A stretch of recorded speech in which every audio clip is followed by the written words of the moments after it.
Assalamualaikum warahmatullahi wabarakatuh. Sahabat Mumtana, sebelum menyimak kisah cerita hari ini, saya sarankan untuk menulis sholawat kepada Nabi di kolom komentar.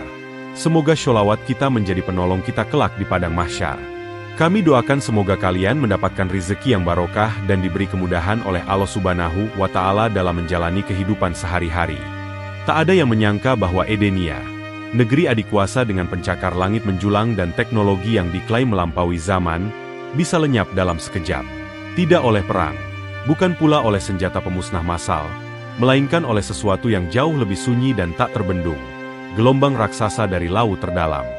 Pukul tengah malam, langit di atas Edenia cerah. Jalan-jalan ramai, pesta dan cahaya tak pernah padam. Tapi di bawah gemerlap itu, di ruang bawah tanah terpencil yang dipenuhi bau besi dan darah, seorang jurnalis Lumina bernama Aisyah terbaring lemah. Tangannya terikat ke dinding lembab. Matanya lebam, bibirnya pecah, namun pandangannya tetap menyala. Ia ditangkap karena keberaniannya menulis kebenaran, mengungkap penyiksaan, ketimpangan, dan kemunafikan rezim Edenia. Suara ombak tiba-tiba berubah. Getarannya sampai ke dinding penjara. Aisyah membuka matanya yang berat. Ia tahu ada sesuatu yang datang. Bukan penjaga, bukan penyiksa. Perlahan, ia berbisik lirih, nyaris tanpa suara. Ya Rab, jika ini saatku, jangan kau cabut nyawaku kecuali dalam perjuangan. Jika bukan keadilan dunia yang membebaskanku, biarlah engkau yang menuntaskannya. Beberapa detik kemudian, alarm berbunyi. Gelombang laut setinggi gunung menghantam daratan. Teknologi pertahanan Edenia lumpuh. Kota hancur, sinyal hilang, dan seluruh dunia terdiam menyaksikan. Ini bukan sekadar bencana, ini adalah teguran langit. Jauh dari gemerlap Edenia, di sebuah dataran tandus yang hanya diterangi lampu minyak dan langit berbintang, pengungsi Lumina berkumpul dalam keheningan. Di tengah lingkaran anak-anak yang mengenakan pakaian lusuh dan penuh tambalan, duduk seorang lelaki tua dengan sorban kusam. Ia buta, namanya Umar, mantan guru agama yang kehilangan keluarganya saat tentara Edenia membakar desanya bertahun lalu. Suara Umar bergetar saat ia membaca ayat suci dari hafalannya. Dan janganlah kamu menyangka bahwa Allah lalai terhadap apa yang diperbuat oleh orang-orang zalim. Suara itu tidak keras, tapi cukup untuk membuat dada anak-anak sesak oleh sesuatu yang belum mereka mengerti. Ketabahan. Mereka duduk di atas tanah berdebu, memandangi wajah tua Umar yang tenang meski penuh luka dan kehilangan. Di kejauhan, kilatan aneh terlihat di langit malam. Hewan-hewan di hutan mulai melarikan diri ke tempat lebih tinggi. Paus-paus muncul dari kedalaman laut, berenang ke arah yang tak biasa. Burung-burung tak lagi bernyanyi, mereka pergi dalam diam. Tapi di Edenia, tanda-tanda itu dianggap tak lebih dari keanehan alam. Di ruang konferensi para ilmuwan, grafik dan data ditampilkan di layar raksasa, lalu diabaikan dengan sombong. Tak ada ancaman berarti, kata mereka. Sensor cuaca dikalibrasi ulang. Sementara itu, Umar menarik napas panjang. Tangannya yang gemetar meraba kepala seorang anak yatim di sebelahnya. Bersabarlah, katanya pelan. Langit tak pernah tidur. Di tempat yang berbeda, langit mulai mengumpulkan murkanya. Pagi itu, pantai Herzliya dipenuhi tawa. Turis dari berbagai penjuru dunia bersantai di bawah payung warna-warni, menikmati mentari Edenia yang terkenal hangat. Anak-anak berlarian, pasangan bersuah foto dengan latar laut biru yang tampak tenang. Tak ada yang menyadari bahwa air mulai surut dengan cepat. Terlalu cepat. Beberapa nelayan lokal berhenti memancing. Wajah mereka tegang. Laut yang biasanya bersahabat kini sunyi menakutkan. Seekor anjing menggonggong ke arah laut, menggali pasir dan melolong. Tapi tawa manusia menenggelamkan tanda-tanda alam. Lalu, dalam satu detik yang panjang, semuanya berubah. Dari cakrawala, muncul dinding air raksasa. Gelombang setinggi menara masjid, mendekat dengan kecepatan mustahil. Tidak ada waktu untuk lari. Hanya jeritan, lalu hempasan dahsyat. Pencakar langit retak, hotel-hotel mewah hancur, dan suara takbir dari salah satu ponsel milik seorang mualaf yang sempat merekam detik terakhirnya menggema bersama deru air. Di sisi lain dunia, Di kamp pengungsian Lumina, seorang bocah bernama Ibrahim baru saja kehilangan ayahnya yang gugur saat mengantar bantuan. Jenazah sang ayah dibungkus sederhana, diletakkan di atas tanah beralaskan tikar usang. Ibrahim memeluknya, tubuh kecilnya gemetar. Tiba-tiba langit bergemuruh. Getaran terasa dari tanah hingga ke tulang. Ibrahim menatap langit, lalu menunduk pada tubuh ayahnya. Dengan suara lirih tapi tegas, ia berkata, "Abi, bangun. Hari ini langit menjawab doa kita." Di balik awan yang menggelap, dunia berubah. Edenia mulai tenggelam. Tapi dari Lumina, suara takbir dan air mata bersatu, menandai datangnya keadilan yang dijanjikan. Markas militer pusat Edenia, bangunan paling dijaga dan paling rahasia di negeri itu, kini hanya tinggal puing dan percikan api. Dinding beton setebal 2 meter roboh seperti kardus basah. Di tengah reruntuhan, terdengar erangan para prajurit yang terluka. Sirene berbunyi nyaring, tetapi tak satu pun sistem darurat berfungsi. Generator cadangan meledak, dan menara komunikasi hancur dihantam gelombang kedua yang tak kalah dahsyat. Sebuah ruang kontrol terbuka, memperlihatkan layar-layar besar yang kini menampilkan satu pesan berulang.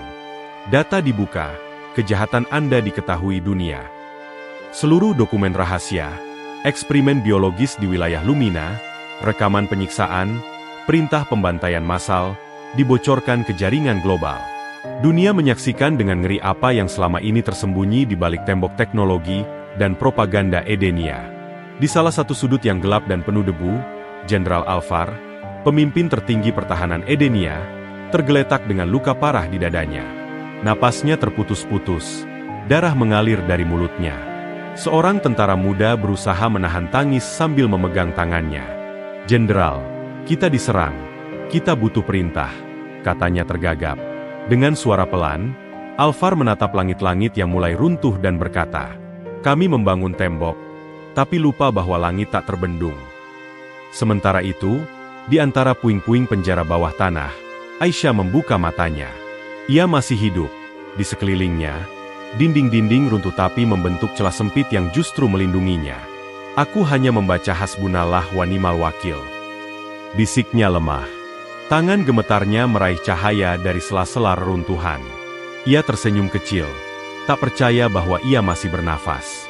Hari itu, keangkuhan yang dibangun puluhan tahun runtuh dalam hitungan menit.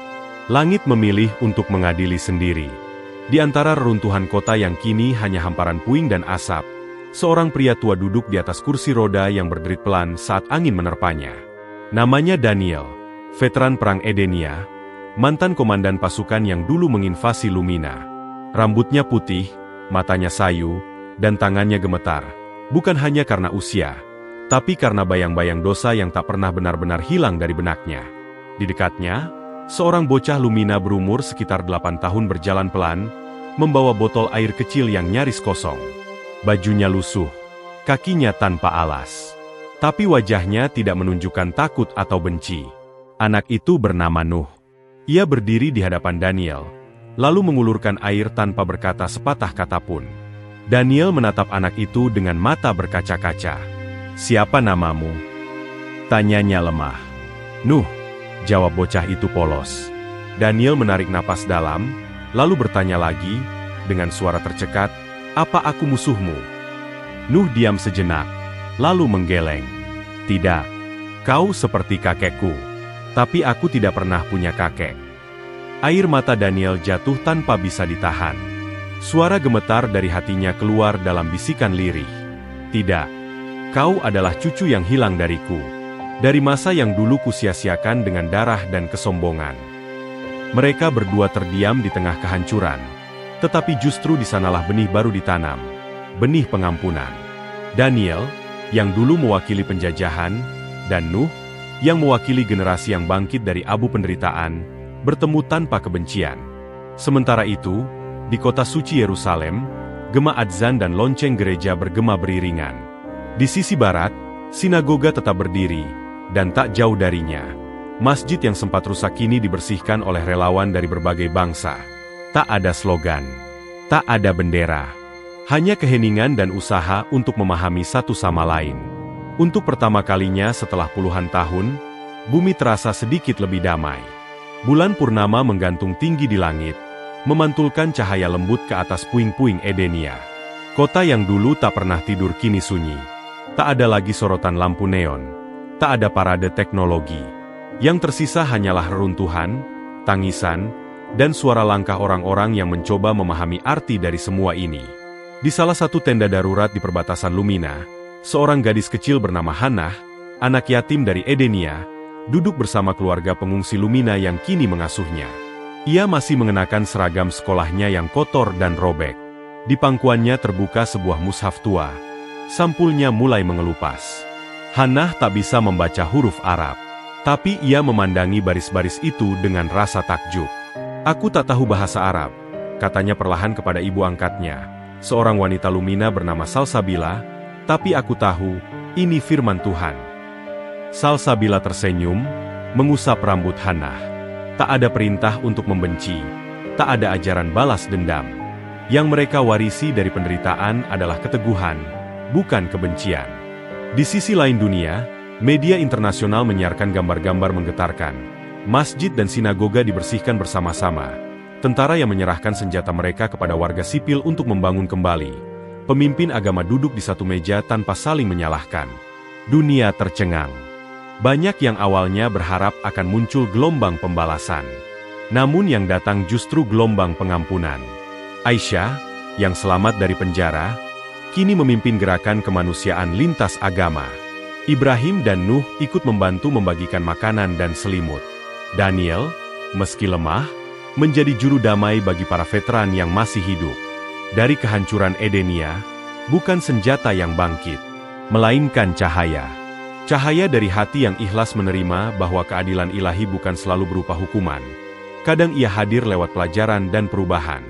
Langit telah berbicara, dan bumi, akhirnya, mendengar.